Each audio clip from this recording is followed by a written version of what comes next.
All right. Up next, we have the Kathleen Red Devils. Coach, thank you for coming today.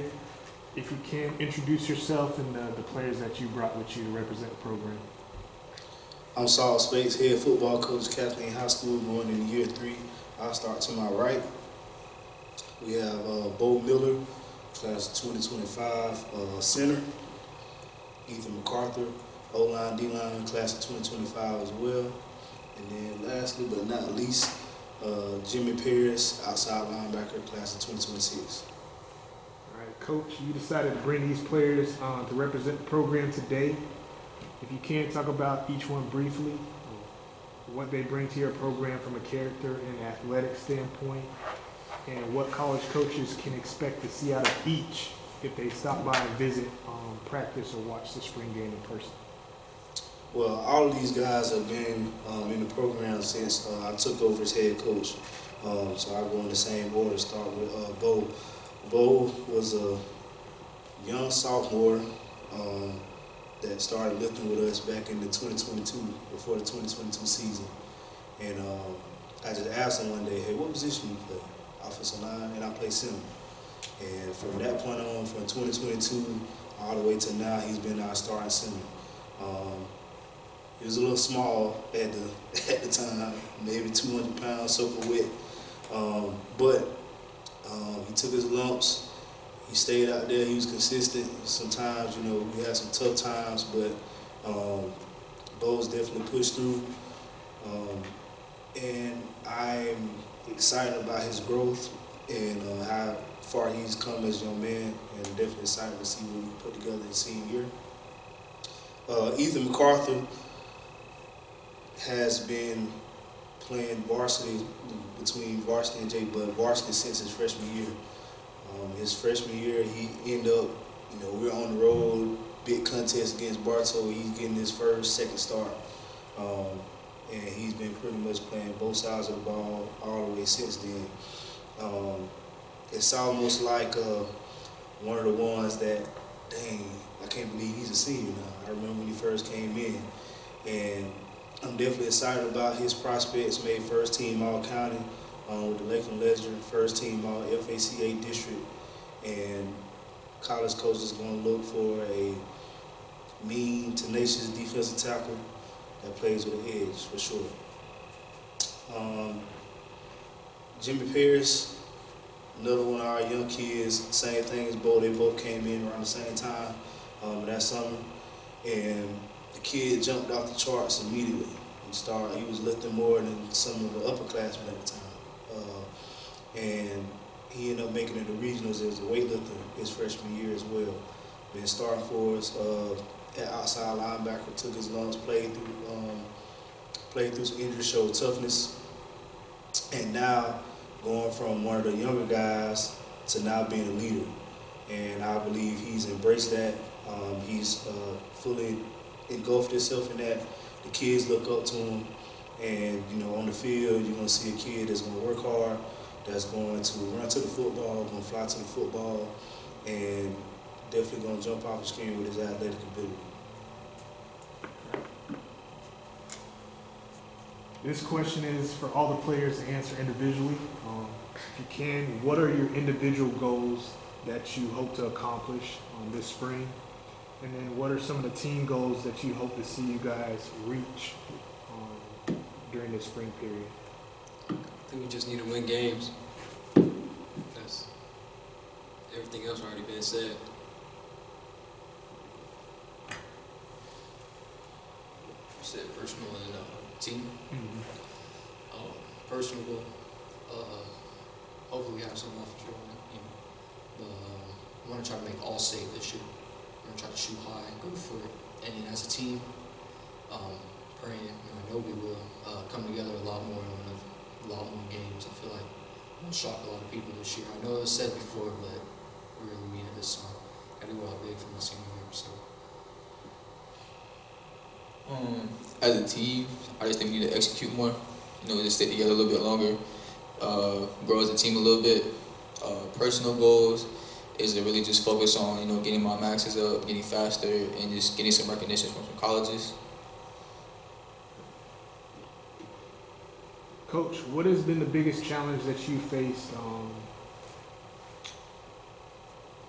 I guess since you've been, at the program, even back to last fall and now entering your third season with the program? What are you hoping to overcome starting this spring to show that the program's heading in the right direction that, the fans are expecting to see? Well, I saw this quote actually driving up here from Ike Johnson. It said, "Pain plus reflection equals progress." So over the past really 2 years, there's been a lot of pain. Obviously, a lot of losing, a lot of frustration, a lot of just anguish because of the state of the program. When I took over, first day, got hired, I ran workouts that day. We had 18 kids. So really trying to build this thing up right, the right way, have a good foundation. And, last year we thought we had things figured out. We had good players, we had a staff, thought we had things figured out and it didn't go the way we planned. And this off season, I did a lot of reflection on where things went wrong, where things can improve, and I feel like we've answered some of those questions. Took some stuff off my plate, got a strength and conditioning guy. Other things, delegation, letting the players lead, things of that nature. But I believe with that reflection and the pain that we went through these last couple seasons will propel us into having a more successful season this year. Just learning from the past, figuring out where we went wrong, where we can improve, and just building off of that.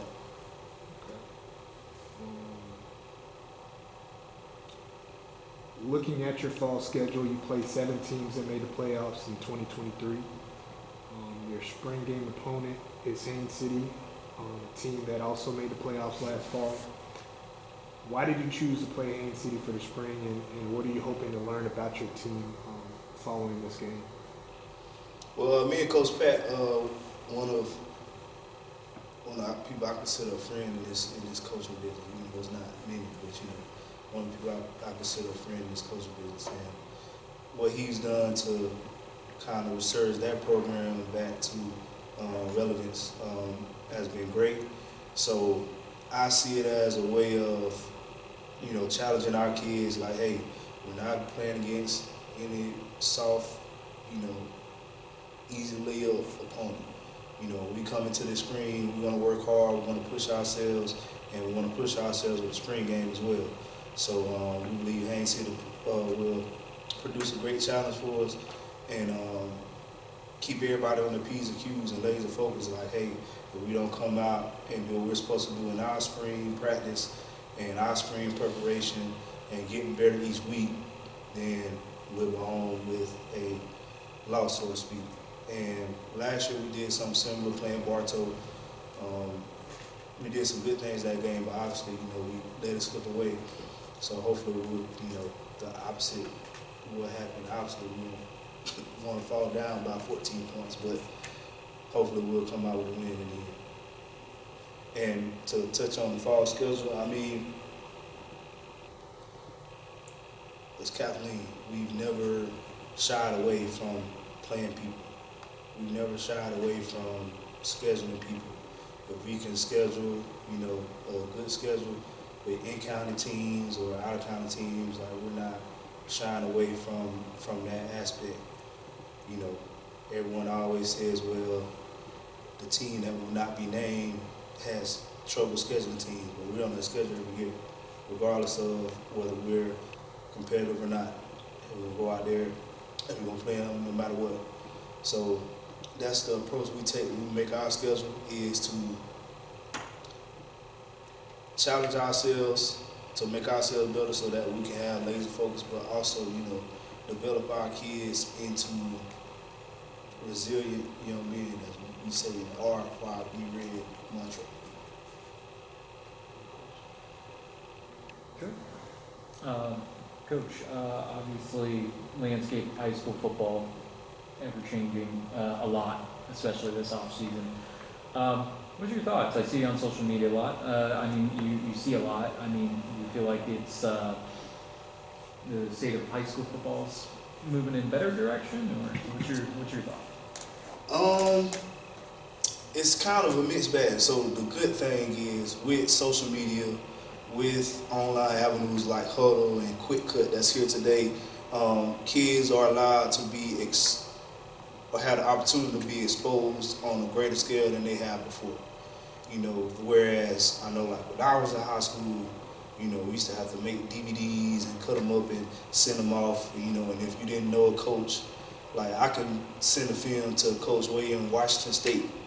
It takes 5 minutes versus going to the post office, putting it in the mail, and shipping it off. It might get there in 7 days, and then we don't hear back. So the exposure for the kids, the ability for them to get seen, that's a great thing, you know. But on the other hand, as far as the landscape, it's a lot of movement. Whereas, you know, kids aren't staying with people that they grew up with. And it's not a, well, that's a horrible thing. I mean, some people want to do better and get in a better situation. And that's fine, I'm all for that. But it's something to the effect of sticking it out with your brothers, sticking it out with your coaches, sticking it out with your community, and seeing it through. We have guys, you know, on the college level right now. Jordan Gans, guy I mentioned, bet on himself. He went to Tennessee State as a walk-on. Now, last year made all freshman team, all conference. Was in the run to be an All-American, led the team rushing touchdowns. He stuck it out with his teammates. He stuck it out with his coaches. He stuck it out with his brothers.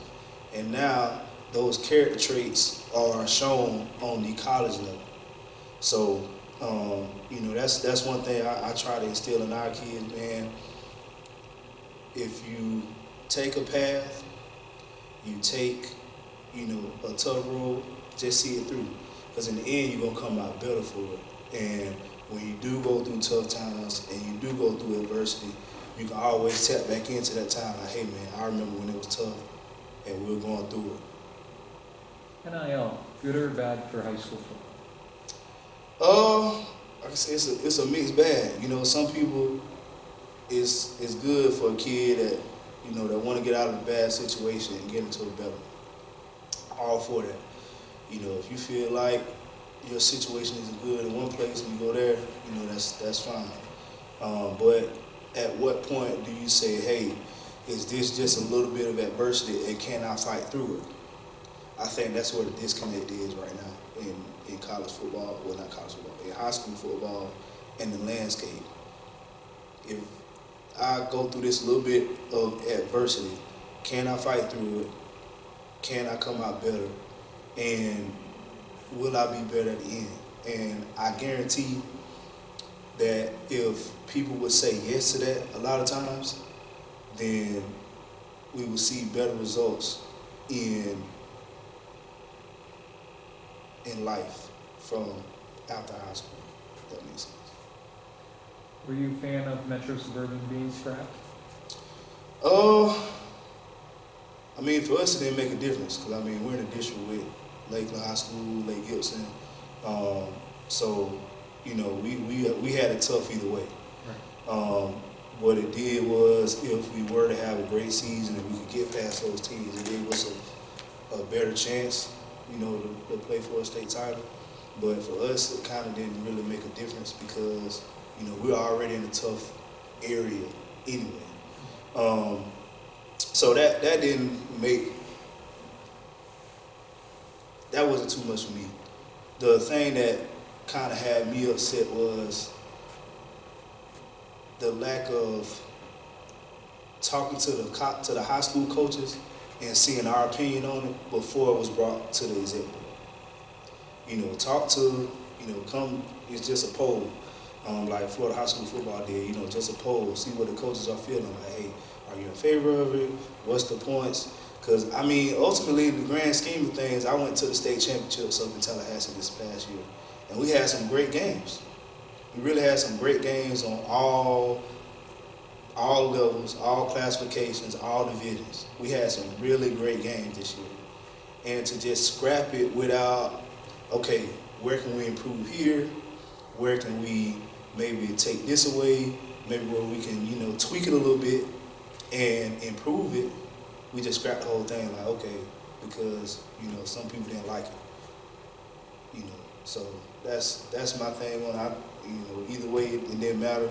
We still had a tough road regardless, but I just think I didn't like the way they just scrapped it without getting the opinions of the people that actually have to play it.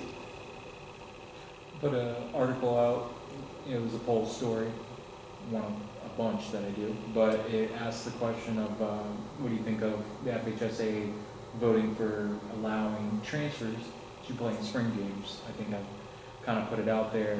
I'm a little behooved by this because I think there's probably a Christmas list long of players that have probably played and they've gone ahead and transferred, maybe for whatever reason. But I mean, how would you perceive them voting on something that is really maybe like a non-issue or non-starter? Again, I just think it's one of those things where talk to the people that are actually going through it versus just well, we think there's an issue, so let's vote on it, let's talk about it amongst ourselves. I mean, I've dealt with it multiple times as a since I've been at Kathleen, where we've had kids that played with us in the spring and with other places afterwards, or left other places and came to us.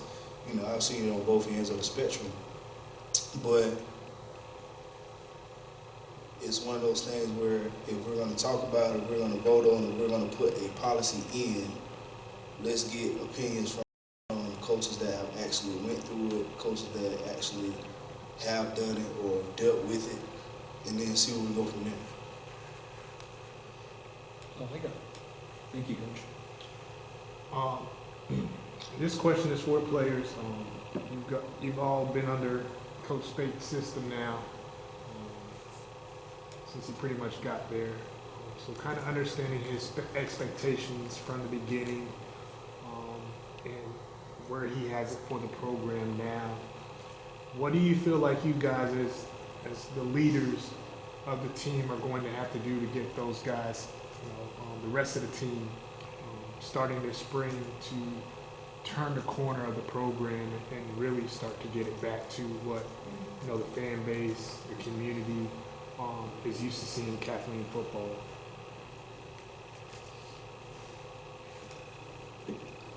As a player, for fan-wise at least, just win games, score more points, make them excited, make it entertaining.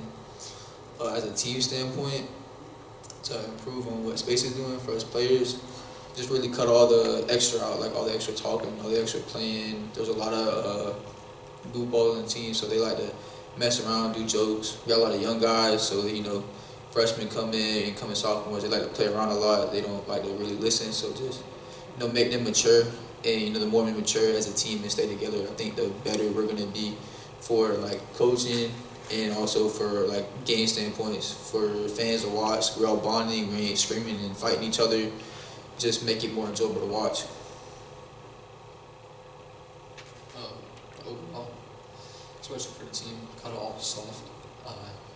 I know Kathleen is labeled as a scrappy football team, not like fighting, going out, throwing hands, not like that, but actually hitting. And I feel like as the past couple of years I've been there, I have not felt that. Some kids are, some kids aren't. But I'd rather lose this spring game and get rid of all the soft players. I really don't want to do it for them. They're not really about it.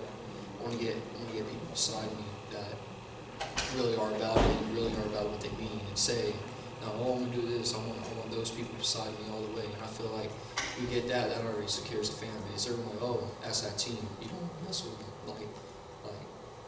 Everybody's gonna be like that. They're like, oh, they're not gonna push over us. They're really coming with it. We can't go into this soft. I want to be like that, and just overall get better. Elaborating on what Ethan said, we we need to be able to trust our brothers behind us and around us to do their jobs just as well as we do. And last question, Coach, before we wrap it up. They say it takes a village, and there's definitely some things that the program has been lacking these last few years compared to some of the other programs across the county. What would your message be to the community, to the administration, to those who are followers or fans of Kathleen football, where you could use their help and support in helping get things turned around for the program? Great question, actually. So, this is every Kathleen supporter, whether you are every Kathleen stakeholder. Whether you play here, you have a cousin play here, you have a brother play here, your family's from here, whether you work at the school, you know somebody work at the school, any Kathleen high school stakeholder, we need your help and support. Getting this program off the ground, you need resources. We need to be able to feed our kids after we go through summer workouts. We need to be able to have pregame meals before the game so that they're adequately nourished before we go to battle on Friday nights. Kids should have school pride and be able to wear Kathleen football gear all over school and around town and things like that. We need people to contribute to our stadium. Make sure our stadium is top notch with our grass and things of that nature. Everything that a football program operates in, anybody that's a stakeholder can help with. It ain't always about, let me throw some money here and then you spend it however you want. If you know how to cut grass, help us out. Say, hey, we'll come cut your field up. If you know how to cook and you can provide a pregame meal, that helps greatly. If you say, hey, I got a few dollars to spare, let me get some granola bars so the kids can have something to eat after they get done with their summer workouts or some PB&Js. Hey, I might not, have this, but I know somebody that can do something for you as well. We want to take kids on summer trips, on summer camps. Those things all have a cost, and it's not necessarily about, let me write a big check, and then we just go from there. Anything helps. So my message to any Kathleen stakeholder is anything helps. We need your support. If we want to get our program back to where we want it to be, it's going to take everybody. It's not just me as the head coach, my assistant coaches, the players. It's everybody that has a stake in Kathleen High School football. Pulling each other, pulling our own weight, and coming together as one and getting our program back to where we want to be, where Kathleen should be. And that's in the conversation that we're with. I think it would be good for those stakeholders to actually hear the players' perspective. So if you guys could kind of elaborate on what Coach Spates mentioned, if you had a message to give out to the fans, the community, former alumni, what would that be in terms of how they can help the program and help you guys with the turnaround?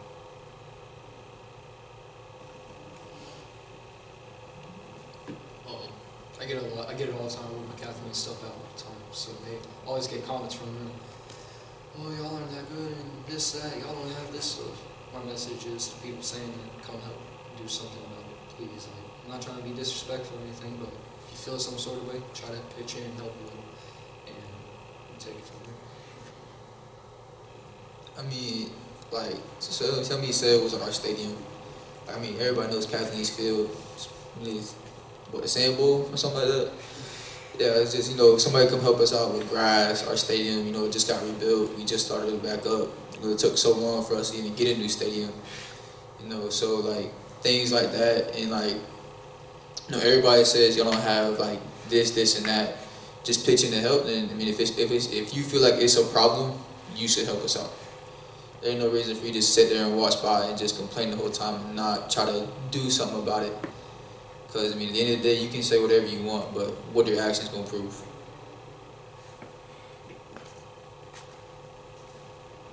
We don't got enough of y'all at the games.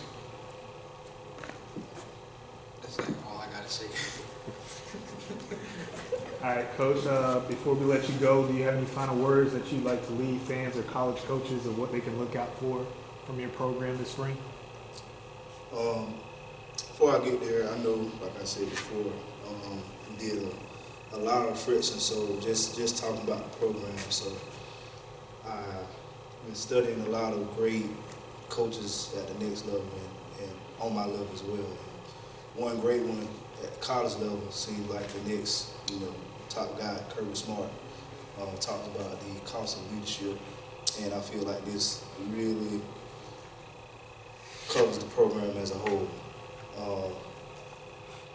Number one, you have to make decisions that negatively affect people that you care about. I know me as a leader, I had to do some things and make some decisions that weren't always the best, weren't always the funnest decisions, but in the end, it's going to be the best for our program. Two, you'll be disliked despite trying to do what's best for the most. Despite our best attempt, I feel like just as a program, we are who we are. Kathleen has a stigma of, we're the bad guy, quote unquote. And no matter how we try to dispel that rumor, some people don't always see us as that. So we kind of leaned into that a little bit, and not necessarily saying that we're just going to be bad guys, but hey, we're going to do our best and put our best foot forward. If you don't like us, kind of is what it is. And lastly, which I really feel like, sums up our program right now, you'll be misunderstood, and you won't always have the opportunity to defend yourself. I feel like most importantly, in that we've been misunderstood, not just in our community, but just in the landscape of where we are. Like, people don't know the half of what we go through day in and day out just to operate as a football program. They don't see the times where I'm staying late, or they don't see these kids going to weights and then staying after and lifting weights some more. They don't see these kids linking up at a park to get some extra work in or getting together. They don't see that. All they see is the bad. So I segue to this. As I said before, like he said, we won't shock a lot of people, but I'm not saying that just because, okay, we got this great collection of talent that we got moved in or something like that, or, we got this great thing, we're going to be good because we're going to go about things the right way. We're going to have leadership from the coach's standpoint and the player standpoint, and most importantly, we're going to be together. We're going to present a united front no matter what when we go out there on the field and in the community. And as our mantra, we're going to be red. RED is the acronym: resilient, exceptional, and we're going to be disciplined. I think really sticking to our guns and doing what we say we're going to do, as they said, is going to prove great for our success this year.